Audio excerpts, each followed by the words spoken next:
ქართული ოცნების კახეთის მაჟორიტარი დეპუტატობის კანდიდატი ლუკა კურტანიძე კი ლაგოდეხში ჩავიდა. ლაგოდეხის მაჟორიტარი დეპუტატობის კანდიდატი კართუბანის მოსახლეობას შეხვდა.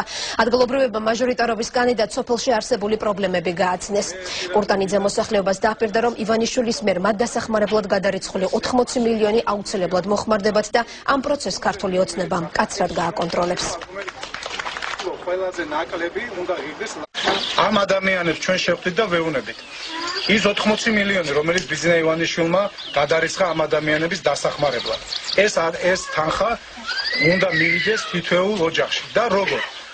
კიდევ უსვამ ხაზს, ყურძენი თუ 10 ტონა უნდა, ასე თქვა, დაფიქსირდება, რომ 10 ტონა უნდა აეღო.